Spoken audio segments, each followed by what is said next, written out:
যারা ইংরেজদেরকে তাড়িয়েছিলেন হিন্দু মুসলমান সকলে আজকে তারা তাদের রক্ত দিয়ে আজকে এই ভারতবর্ষকে স্বাধীন করেছিলেন।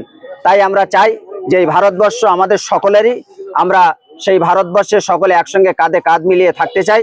যারা ঐক্যকে বিনষ্ট করতে চাইছে, যারা ঐক্যকে নষ্ট করতে চাইছে, আমরা তাদের সাথে নেই, আমরা তাদের বিরুদ্ধে। আমরা দেশকে আগিয়ে নিয়ে যাওয়ার জন্য যারা আমাদের পূর্বপুরুষ রক্ত দিয়েছিলেন, আমরা তাদেরই অনুসরণ করে আজকের এই দিনটাকে আমরা স্মরণ করছি, যে যাতে করে আমরা আগামী দিনে হিন্দু মুসলমান শিখ ইসাই সকলে একসঙ্গে আমরা বসবাস করতে পারি এই ভারতবর্ষের জমিনে সুষ্ঠুভাবে, সেই আশা আমরা করছি। আপনার নাম পরিচয়? আমার নাম মোহাম্মদ আবুল কালাম, আমি বাদুড়িয়া বোলাকি মোহাম্মদ কমিটির সম্পাদক।